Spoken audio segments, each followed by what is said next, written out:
16ই December একটি সংবাদ সম্মেলনের মাধ্যমে আমি নির্বাচন না করার ঘোষণা দিয়েছিলাম এবং এই ঘোষণার মাধ্যমে আমার প্রাণের নেতাকর্মীবৃন্দ আঘাতপ্রাপ্ত হন।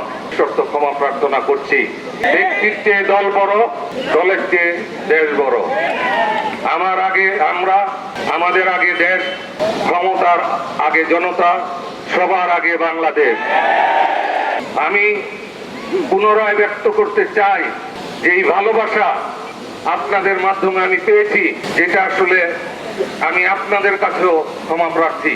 ইনশাআল্লাহ আমি এই মঞ্চ থেকে ঘোষণা দিচ্ছি, ভারপ্রাপ্ত চেয়ারম্যান জনাব তারেক রহমান যেই সিদ্ধান্ত দিবেন, জাতীয়তাবাদী দল যেই সিদ্ধান্ত দিবেন, আমি সেই সিদ্ধান্তের সাথে একমত পোষণ করব।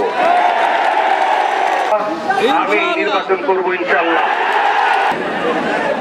এখন থেকে আপনারাই আমার পরিবার, আপনারাই আমার নিরাপত্তা। নিরাপত্তার কোনো সংখ্যা আজ থেকে আর রইল না। জীবন বাজি রেখে কাজ করব। ভারপ্রাপ্ত চেয়ারম্যান জনাব তারেক রহমানকে মনে যদি কোনো কষ্ট দিয়ে থাকি, আমি নিঃশর্ত ক্ষমা প্রার্থনা করছি। আগামী দিনে ইনশাআল্লাহ ভারপ্রাপ্ত চেয়ারম্যান জনাব তারেক রহমানের আগামী বাংলাদেশ নিয়ে যে স্বপ্ন দেখেন, একসাথে যেখানে কাজে লাগাইতে চায়, একসাথে আমরা কাজ করবো ইনশাআল্লাহ। আমার কাছে একটা লোক জানতে চান যে আমার বাড়ি ঘেরাও করবেন সনাতনী ভাইয়েরা যদি আমি নির্বাচন না করি। আমি তাদেরকে ধন্যবাদ দিয়েছি এবং কৃতজ্ঞতা জানিয়েছি যে আপনারা যে এত ভালোবাসেন, আমার দলের লোক এবং নারায়ণগঞ্জবাসী আমাকে এত ভালোবাসে, আমি এর প্রতিদান দিতে পারবো না। ইনশাআল্লাহ আমি চেষ্টা করব, ইনশাআল্লাহ আমি চেষ্টা করব আমার সারা জীবন আপনাদের সাথে থেকে কাজ করব। নারায়ণগঞ্জবাসীর জন্য কাজ করব, সারা বাংলাদেশের জন্য কাজ করব। আগামীর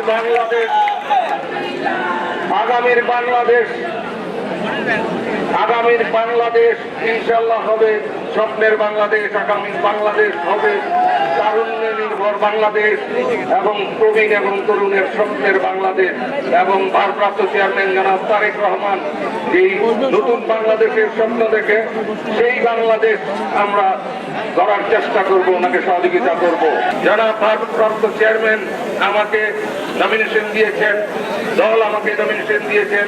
ইনশাআল্লাহ আগামী নির্বাচন ধানের শীষের পক্ষে নির্বাচন হবে ইনশাআল্লাহ।